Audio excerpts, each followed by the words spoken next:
Tolstoy की प्रसिद्ध कहानी कि रूस में 3 फकीरों की बड़ी प्रसिद्धि हो गई। इतनी प्रसिद्धि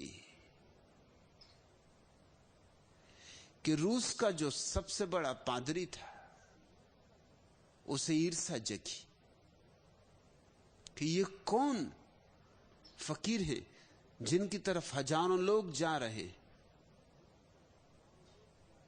मेरे रहते चर्च का मैं प्रधान हूं, ये कौन है जो संत हो गए। ईसाईयत में एक बड़ा पागलपन है। संत कोई तभी होता है जब चर्च उसे सर्टिफिकेट दे।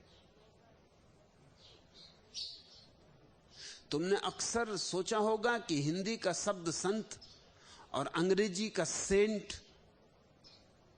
एक ही शब्द के रूप है। नहीं, दोनों में बड़ा भेद है। हिंदी का शब्द संत तो बना है सत्य से, जिसने सत्य को जान लिया, जान ही नहीं लिया, जो सत्य के साथ एक रूप हो गया, जिसने सत्य में अपना अंत कर दिया, सत्य में अपने को डुबा दिया, जो बचा नहीं सत्य ही बचा। सत्य में जिसका अंत हो गया है उसे हम संत कहते हैं। अंग्रेजी का शब्द सेंट बड़ी और ढंग से आता है। अंग्रेजी का शब्द सेंट आता है सैंक्शन से। सैंक्शन का अर्थ होता है सरकारी स्वीकृति, चर्च के द्वारा स्वीकृति। जिसको चर्च स्वीकार कर लेता वह संत।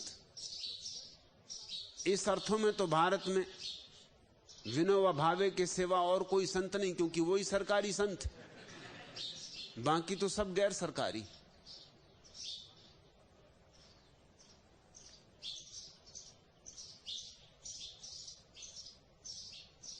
पादरी बहुत चिंतित था, चिंता उसकी बढ़ती चली गई, क्योंकि भीड़ धीरे धीरे चर्च आनी बंद ही हो गई।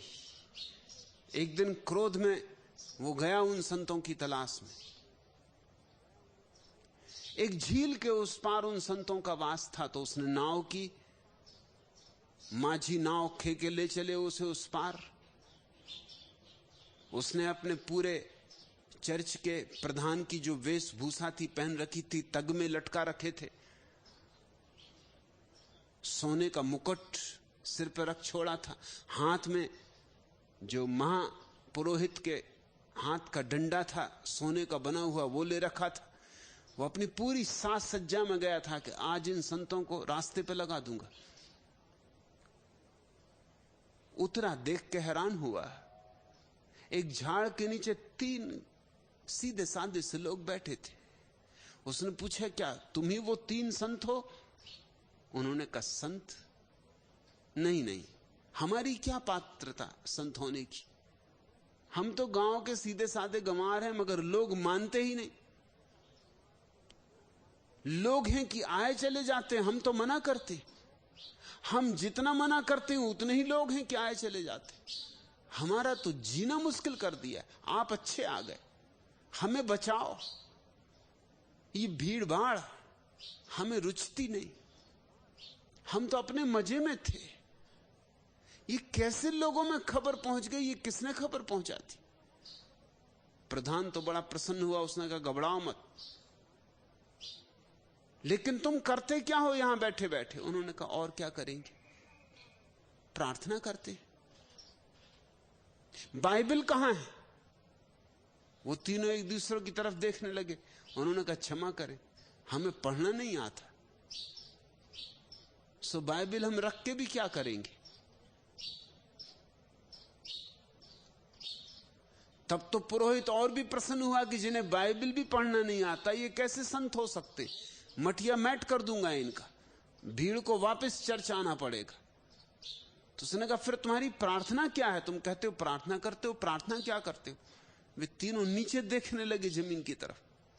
उस पुरोहित ने कहा, बोलते क्यों नहीं, शर्माते क्यों हो? उन्होंने कहा, आपसे कैसे कहें, बड़ा संकोच लगता है। असल में हमें प्रार्थना भी नहीं आती, क्योंकि जो चर्च के द्वारा स्वीकृत प्रार्थना है बहुत लंबी है और कठिन। तो तुम प्रार्थना करते क्या हो फिर? डरो मत, बोलो मैं तुम्हें क्षमा कर दूंगा और क्षमा करवा दूंगा। उन्होंने कहा, अब आप नहीं मानते तो मजबूरी है। शर्म तो बहुत आती, हमने अपनी प्रार्थना खुद ही बना ली। माफ करें, गैर पढ़े लिखे पादरी की तो प्रसन्नता बढ़ती चली गई। अपनी बनाई प्रार्थना भी कहीं काम आ सकती? प्रार्थना तो स्वीकृत होनी चाहिए शास्त्रों के द्वारा, संतों के द्वारा, परंपरा के द्वारा, सदियों के द्वारा, अतीत जिसके समर्थन में हो। गायत्री पढ़ता है हिंदू तो जानता है कि 10,000 सालों से ऋषि मुनियों ने इसको समर्थन दिया है। 10,000 साल से जिन ऋषि मुनियों ने इसे समर्थन दिया है, जरूर उसमें कुछ राज होगा, रहस्य होगा। और 10,000 से भी दिल नहीं मानता तो हिंदू पंडित सिद्ध करने की कोशिश करते हैं कि ये और भी पुरानी। ये 10,000 का ख्याल तो अंग्रेजों ने दे दिया। इसी पूना में हुए लोकमान्य तिलक, उन्होंने सिद्ध करने की कोशिश की गायत्री 90,000 साल पुरानी। जितनी पुरानी उतनी श्रेष्ठ। जैसे कि प्रार्थना भी कोई शराब हो कि जितनी पुरानी उतनी श्रेष्ठ, जितनी सड़ जाए उतनी श्रेष्ठ। खुद कैसे तुम प्रार्थना बना सकते हो? इसलिए हिंदुओं की एक अकड़ कि हमारी प्रार्थना है सबसे ज्यादा पुरानी। यहूदियों की भी उतनी पुरानी नहीं, ईसाइयों की तो अभी केवल 1900 साल पुरानी, और मुसलमानों की केवल 1400 साल, और सिखों की तो केवल 500 साल। जैनों का भी दावा ऐसा ही है कि हमारी प्रार्थनाएं भी हिंदुओं से कम पुरानी नहीं, ज्यादा ही पुरानी। क्योंकि वेद में जैनों के प्रथम ऋषि का उल्लेख है, प्रथम तीर्थंकर का उल्लेख है। इससे सिद्ध होता है कि जैन धर्म ऋग्वेद से भी पुराना है। क्योंकि ऋग्वेद में आदिनाथ का इतने सम्मान से उल्लेख किया गया है, उससे सिद्ध होता है कि आदिनाथ जिंदा नहीं थे। क्योंकि जिंदा आदमियों को लोग इतना सम्मान देते ही नहीं। मर चुके होंगे, मरी ना चुके होंगे, 1000, 2000, 5000 साल बीत चुके होंगे, तब कहीं लोग सम्मान देते हैं। लोगों की आत्मा तो पुरानी वही की वही। मुर्दे को सम्मान, जीवित को अपमान। तो ऋग्वेद में आदिनाथ का इतना सम्मान पूर्वक उल्लेख जैनों का दावा है, सिद्ध करता है कि आदिनाथ को गए वर्षों बीत चुके होंगे, सैकड़ों वर्ष, तब इतना सम्मान मिला है। तो हमारी प्रार्थनाएं तो और भी पुरानी है, उनका दावा है। यहां सभी की कोशिश, सारे धर्मों की कोशिश यही है कि उनका जो शास्त्र है पुराना है, जितना पुराना उतनी प्रतिष्ठा। जैसे शास्त्र भी कोई बाजार की दुकान है, साख होती ना पुरानी दुकान की, दुकान की साख भी बिकती है, नाम भी बिकते हैं। जो दुकान हजारों साल से चल रही, उसका नाम भी करोड़ों का होता है। सिर्फ उसका नाम ही ले लो, लेबल, तो तुम्हें हजारों साल की प्रतिष्ठा मिल जाती। उस पादरी ने कहा कि तुमने बनाई प्रार्थना, जगन ने अपराध किया है, प्रार्थनाएं बनाई नहीं जाती, उनका इल्हाम होता है। जीसस को परमात्मा ने स्वयं प्रार्थना दी थी, तुमने कैसे बनाई? फिर बोलो तुम्हारी प्रार्थना क्या है? उन्होंने कहा आपने हमें बहुत डरा दिया, अब आप हमसे पूछे ही मत, क्योंकि आप सुनेंगे तो बहुत नाराज होंगे, और आपके हाथ में डंडा देख के हमें बहुत भय भी लगता है, और आपका सोने का मुकुट और ये वेशभूषा। हम आपके चरण छूते हैं, हमें माफ करें, आप हमें असली प्रार्थना बता दें, हम वही करेंगे। लेकिन पादरी को भी जिज्ञासा जगी कि है आखिर तुम्हारी प्रार्थना क्या? तो उन्होंने कहा आप नहीं मानते तो हम बता देते हैं। हमने बहुत सोचा, हम गैर पढ़े लिखे हैं, गंवार हैं, खूब हमने गणित बिठाया कौन सी प्रार्थना करें। फिर हम तीनों ने एक बात तय की, ईसाईयत मानती है कि ईश्वर के 3 रूप हैं। जैसे हिंदू मानते हैं त्रिमूर्ति, ब्रह्मा विष्णु महेश, ऐसे ईसाई मानते हैं ट्रिनिटी, ईश्वर के 3 रूप हैं। तो हमने एक प्रार्थना बना ली कि तुम भी तीन, हम भी तीन, हम पे कृपा करो।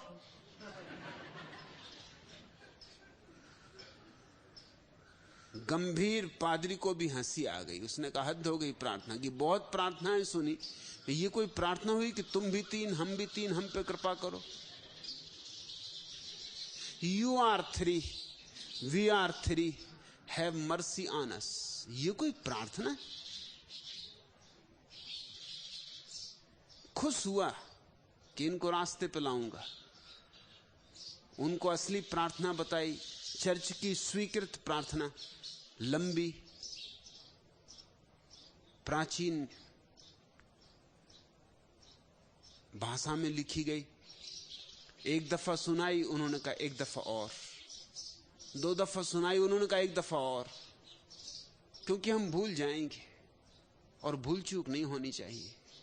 हमारी तो प्रार्थना ऐसी थी कि भूल चूक हो ही नहीं सकती थी, हमें याद ही रहता था हम भी तीन, तुम भी तीन, बचा इतना कि हम पे कृपा करो। इसमें भूलने का कोई उपाय नहीं था, इसको हम नींद में, सपने में भी दोहराते थे। इतनी सी बात ही तो याद रखनी थी कि तुम भी तीन, हम भी तीन, हम पे कृपा करो।